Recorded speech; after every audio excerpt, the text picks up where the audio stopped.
Hey guys, Will here. Got my pack fully loaded with everything that I will be carrying on my 2014 Appalachian Trail through hike. I wanted to walk you guys through this so you could see everything that's in here. I do have a previous video that's similar to this one, but it was incomplete. It didn't have everything that I now have. So I really wanted to do an update video where I go over my total weight that I'll be carrying and with everything, including my sleep system, all my clothes, everything, my stuff sacks, so you can have a good idea of what you might want to look into if you're looking to go more of an ultralight setup. This is an ultralight setup, but it still has a lot of comforts that I want, that I think that will be necessary on the trail.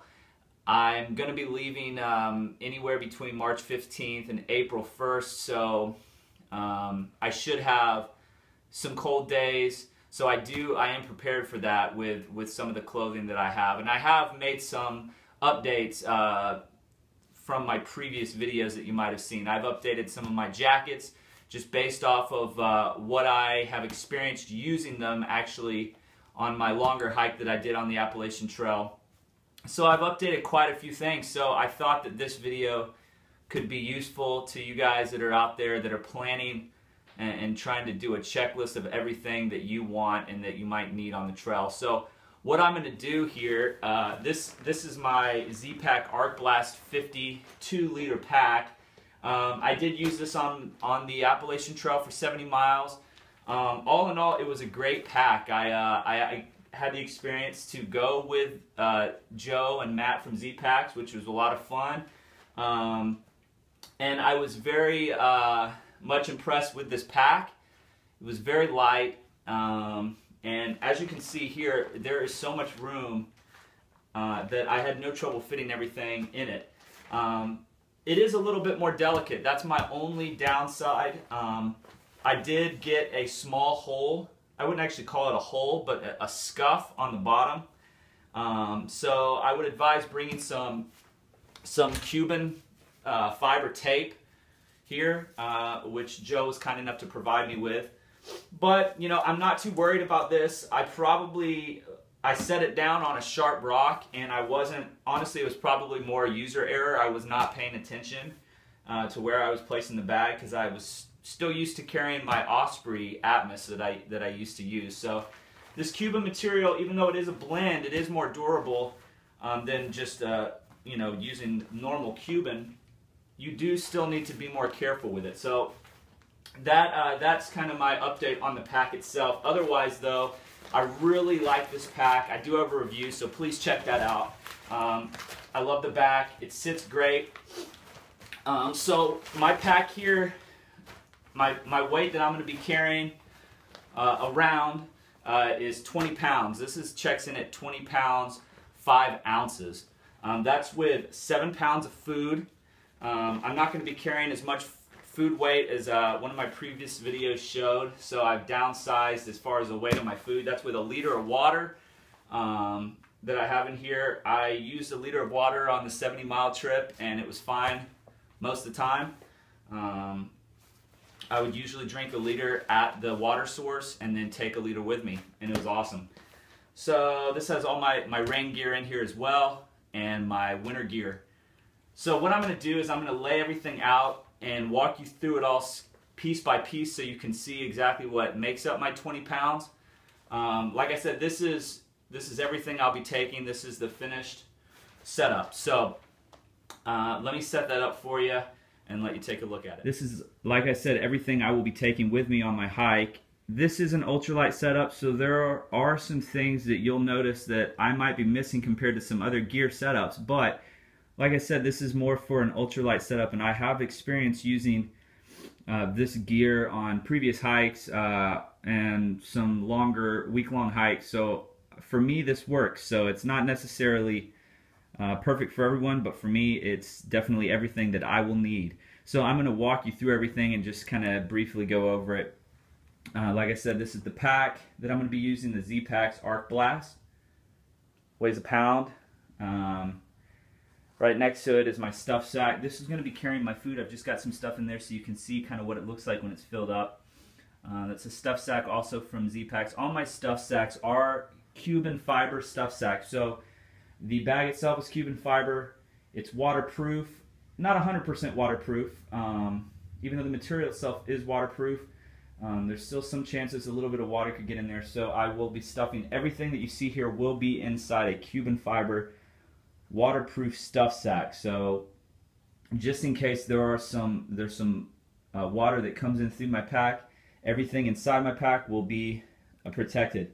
So I will not be using any type of bag liner, trash bag, nothing like that. Not needed. I've tested this stuff out in rain, and for me it works, and it has kept everything completely dry. I highly recommend a setup like this.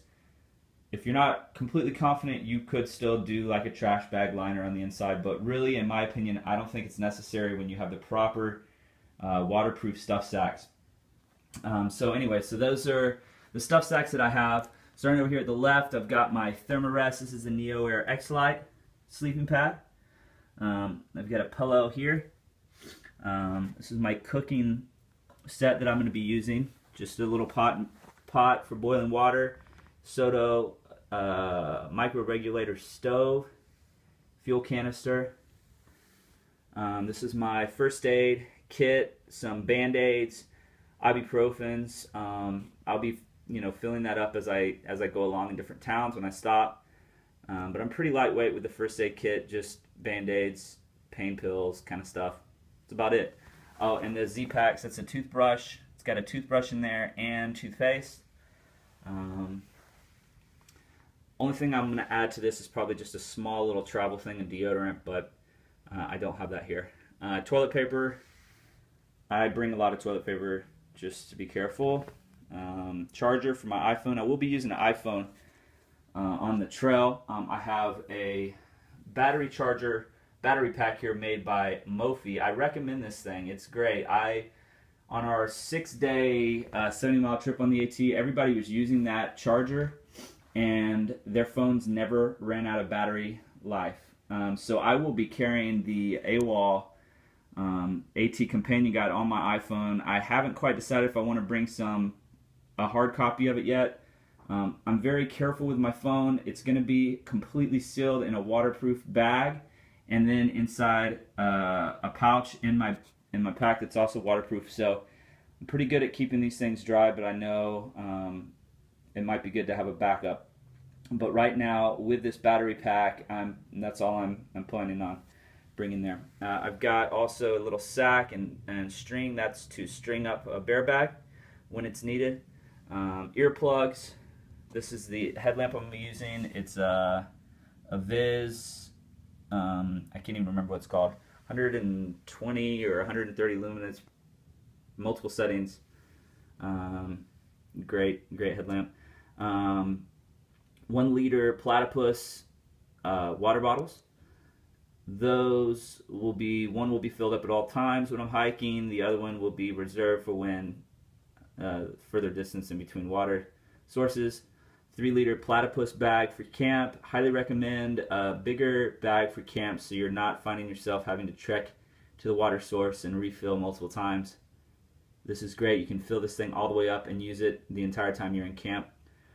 On top of it there is my Sawyer mini water filter. Also one of my favorite pieces of gear that I have here. You can simply screw this on to almost any water bottle, and you can either squeeze it out and you'll have your clean water, or you can just drink straight from it. That's the method that I do. I love it. It's real easy and efficient. Takes no time. Obviously, you don't spend any time purifying your water, pumping, or doing even gravity. You just drink it and it filters straight through, kind of like a life straw, if you guys are familiar with that type of water filter. This is the plunger. This thing just kind of helps it if it does clog. Important to carry that. I learned that on my last trip. It started to clog up a little bit and I didn't have that. Luckily a friend of mine had the same filter, so I was able to use that. Inside that stuff sack is my tent. That's the ZPacks Duplex. I have a review on that tent. It's brand new from ZPacks. It weighs a little over 20 ounces. It's a 2-person tent. A ton of space in that tent. Inside that is the tent, the tent, the stakes, and it uses these trekking poles that I'll be carrying to pitch it. So really excited about the tent. Sleeping bag inside here. The Marmot Plasma 15-degree bag. This is another stuff sack that I will have all of my clothing that you see here. Now this is winter clothing as well. I'll be ditching a lot of this stuff once it starts to warm up. I have a little cup that I just kind of made. This is just for when the water sources get real small and it's tough to fill up these bottles. I can just scoop the water up and put it into there. Definitely recommend that if you're not going to be using a pump style filter, because some of the water sources do tend to dry up a little bit and it's tough to get the water out of there. Socks. I do carry an extra pair of thick socks. I don't hike in these, but I do use them at camp when it's cold because my feet, only part of my body that really struggles staying warm. So I bring an extra pair of thick socks. These are the Patagonia wool socks that I'm going to be hiking in. I also wear liners just to keep the moisture off of my feet, help in preventing blisters. These are the shoes I'm going to be using. I've done a review on these as well. I've done over 100 miles in these. Only ever had one blister. Very small. These are the Brooks Cascadia 8s. Trail running shoes, good traction, super light. I highly recommend these shoes if you are more ultralight and you don't need the extra support of boots. Move on over here to my clothing now. This is what I'll be wearing in the winter time. This is Cap 4 pants and Cap 4 hoodie. This is definitely my favorite piece of clothing that I've ever had for backpacking. It is unbelievable. I wore it my entire 70 miles on the AT. My last trip with temperatures ranging from 30 degrees up to about 64. Had it on the entire time. It kept me warm when it was cold and breathed really well when it started to warm up. Highly recommend this thing. It is unbeatable. It's a quarter zip. You can zip it down when it does start to get a little bit warmer, and literally when you're hiking, the flaps open up and it just allows the wind to go right down in there. My ears get a little cold, so I can leave this on, but it's not as hot as wearing a beanie. It covers your ears, but when it's unzipped, it still allows a lot of airflow. This Cap 4 Expedition weight hoodie from Patagonia is unbelievable. I definitely recommend checking it out. I've got my rain gear Patagonia Torrentshell stretch, pants and jacket there. Don't know if I'm going to carry that with me the entire time. As far as the pants, the jacket I will. These are the quick drying Patagonia boxer briefs. Awesome. All of these do not retain much smell at all. That's definitely beneficial. This is the shirt I'm going to be hiking in. It's a Patagonia Expedition weight 2. Short sleeve shirt. Great, great. Doesn't retain smell just like the other stuff. Breathes really well. These are the Patagonia Rockcraft pants I'm going to be wearing. I like hiking in pants, and these things are great. I've used them and I love them. They definitely are not too hot, but they will keep you a little bit warmer when it's cold out. It's just a bag. This is a trash bag that I use. Smaller. I don't need to carry a big garbage bag. I've got a beanie here for cold nights. Expedition weight 4 beanie. Weighs less than 1 ounce, and it is warm. This is a Columbia hat that I'm going to be wearing. Omni-freeze technology. I don't really know if it works that well. I've used it. It's supposed to, around the edge here, as you sweat, there's little circles. It's kind of hard to tell here, but they're supposed to change the temperature of the fabric.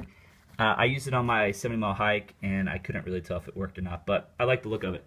Last but not least, this is my jacket that I'll be wearing in the winter. This is the Rab Xenon X. This is the new Xenon jacket. If you haven't heard much about it, just Google it. It's one of the top rated jackets, synthetic jackets out there. I was going to hike with a Patagonia ultralight down hoodie, but after having used that on my last trip, I didn't like it. It was not warm enough and it did not stop the wind.